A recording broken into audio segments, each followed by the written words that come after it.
Now, we've just got, regrettably, a few minutes left, and there have been so very many questions. I want to just bring together one theme that appears quite frequently, and it's this, that we've heard about some of the barriers to adoption. How much is the NHS as currently structured, with independent foundation trusts, with regulation delivered in a certain fashion, with various other bodies controlling access into, exit out of, in terms of technology, innovation, etc. How much does that all stifle innovation? And the second question is, are we making enough of the interface with the private sector, with the independent sector, but in terms of the talent that sits there, the great innovators that sit there, and their capacity not only to drive the growth of that particular part of our economy, but to take innovation from that, the things that they're already doing, and have them broadly adopted in the NHS.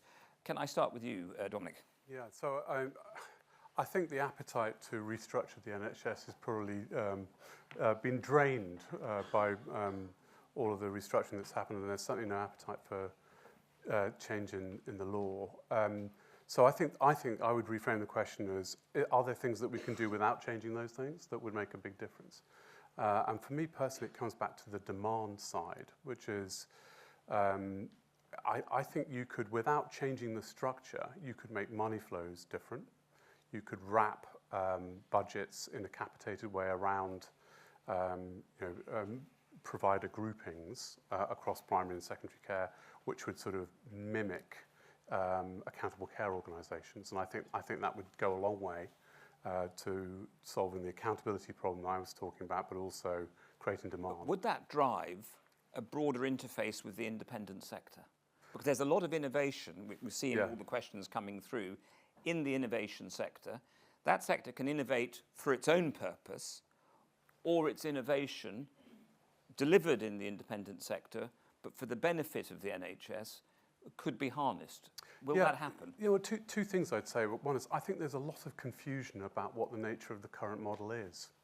So if you think about a normal pathway of seeing a GP and then getting referred to a hospital and having some test and having some, perhaps some drugs, medicines prescribed and then going back again, what you've got there is a pathway which is a hybrid between the private and public sector already.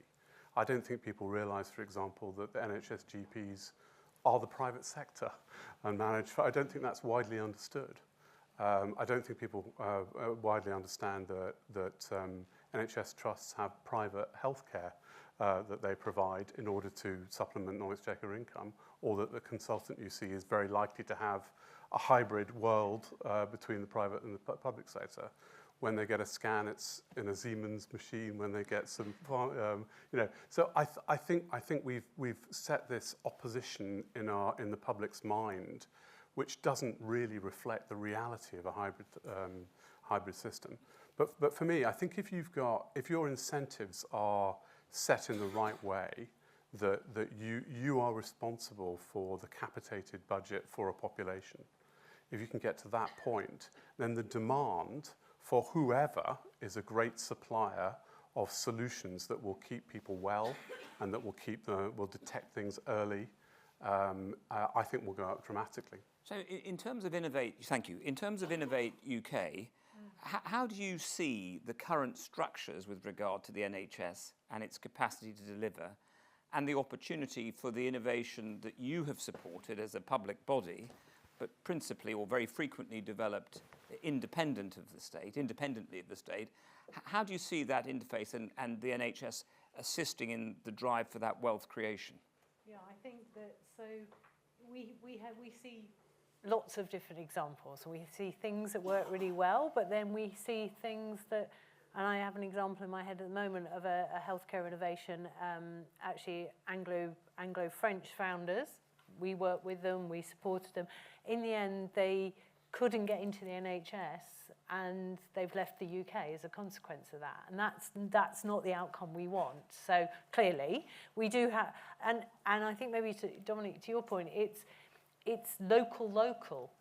and I think it is, and that means it's not happening because of structures, it's more happening because of how people choose to behave and where you find people, where you get good connections for things. So I think we have to make that more structural, and it's a conversation we're very much having at the moment to understand, if you like, what we call our lost opportunities, what we could have done sooner to maybe give that that foresight that things are being developed and coming along, and that you have more of a continuum across the system as well. So that's very interesting. But another theme from this morning coming up on the questions is the issue of the NHS, or the workforce more generally. Let's not make it NHS, but healthcare workforce in our country.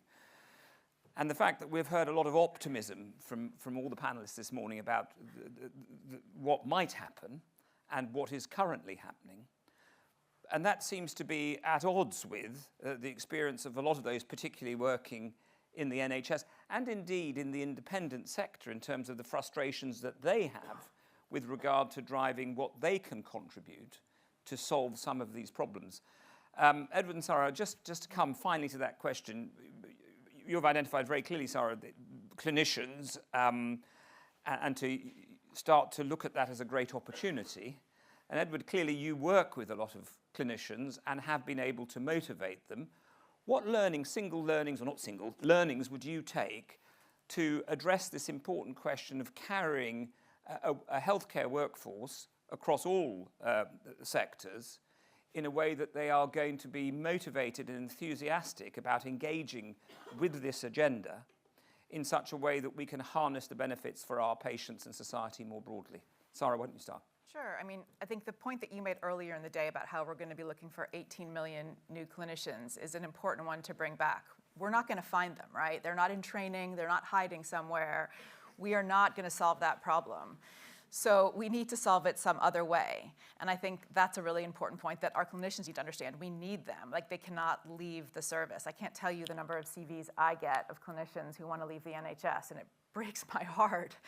I think the key thing is what I was saying earlier. I think all of these innovations need to be clinician-led. Yesterday, I was speaking to a company called Helen, which is a spin-out of Corewell Health, which is a big system in Michigan in the US. And this is basically, it's really simple, but it's basically an app on an iPad at a patient's bedside. Everything non-clinical that they want, they just ask for, and it gets directed to the right place. Then the nurses just get to do nursing.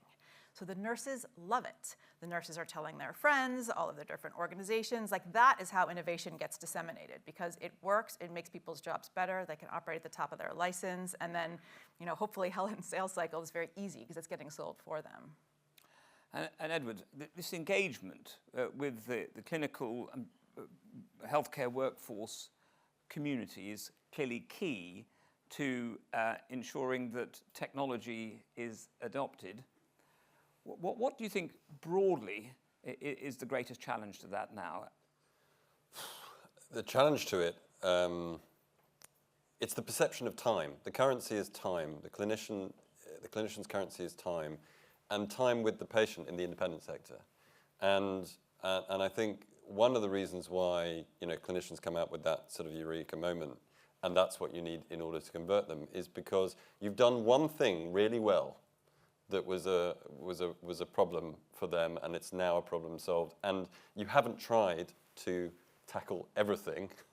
You've simply bitten a piece and executed well on it. And that's what they appreciate, in my experience, is that one thing that you did well, they got back X number of hours in a day. And that is, and in a nutshell, that's the reason why it's successful.